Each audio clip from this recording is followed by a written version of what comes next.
dalam pengasuhan anak. Sebelum saya menjelaskan, izinkan saya memperkenalkan diri saya dulu. Nama saya Agnes Nurfitris, saya mengajar di KB Melati Pematarba, Kabupaten Indragiri Hulu. Baiklah Bunda, kita langsung saja.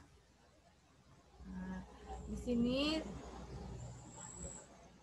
komunikasi dalam pengasuhan pendidikan anak usia dini, tujuan komunikasi dalam pengasuhan pendidikan anak usia dini. Yang pertama, memberikan kesempatan kepada anak agar anak berbicara lebih banyak. Yang kedua, mendengar aktif. Yang ketiga, berbicara singkat dan jelas agar anak mengerti dan memahami. Yang keempat, menggunakan kata-kata yang positif. Yang kelima, membangun kreativitas imajinasi anak saat berkomunikasi atau berbicara.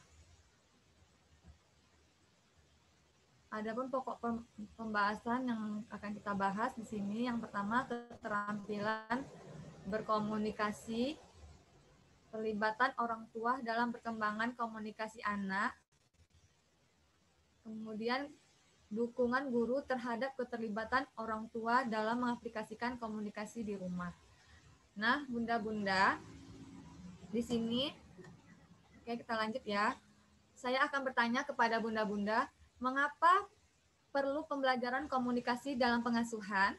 Bunda-bunda boleh langsung kasih pendapatnya atau di chat ya bunda. Mengapa perlu mempelajari komunikasi dalam pengasuhan? Baik itu di keluarga atau di sekolah ya bunda.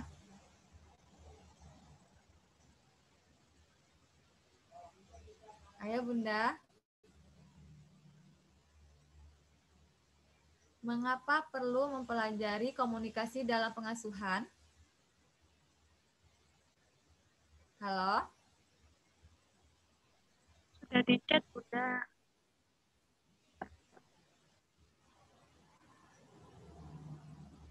Apakah suara saya terdengar, bunda-bunda?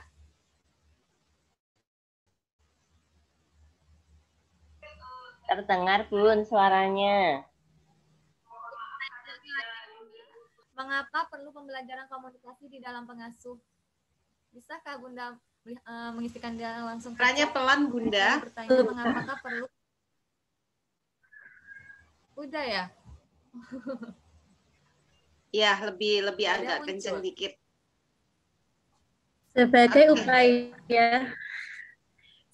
upaya perkembangan pada perkembangan bahasa anak Bunda. Ya, terima kasih ya Bunda. Baiklah, mengapa perlu mempelajari komunikasi dalam pengasuhan? Karena menggali kreativitas anak dalam menggunakan kosakata yang baik saat berbicara. Nah, baiklah kita lanjut Bunda.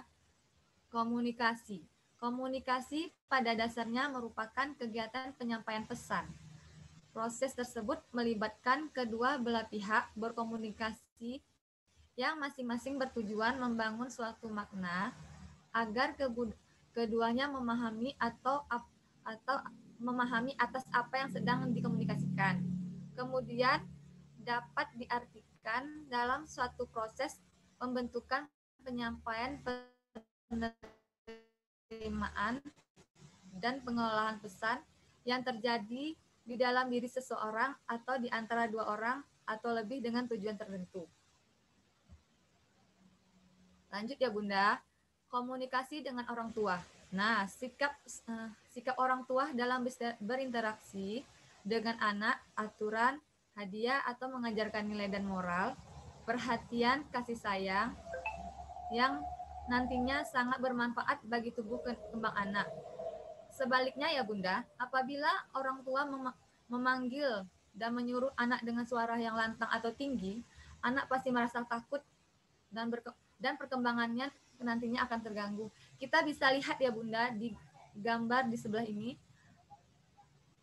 orang yang gambar 1, orang tuanya sedang berbicara dengan berkomunikasi dengan anak dengan terlihat ya Bunda di gambar dengan lembut dan kasih sayang karena mereka melihatkan ekspresinya dengan senyuman ya Bunda. Yang gambar kedua, orang tua yang bersuara tinggi di gambar ini anaknya juga memberikan ekspresi yang sama. Terlihat ya Bunda. Kemudian komunikasi dengan guru di sekolah. Mungkin semua bunda-bunda tahu cara yang baik dan benar berbicara dengan anak di sekolah. Yang pertama, tidak berbicara dengan tergesa-gesa, membaca bahasa tubuh anak, kemudian mendengarkan perasaan tubuh anak, mendengar aktif.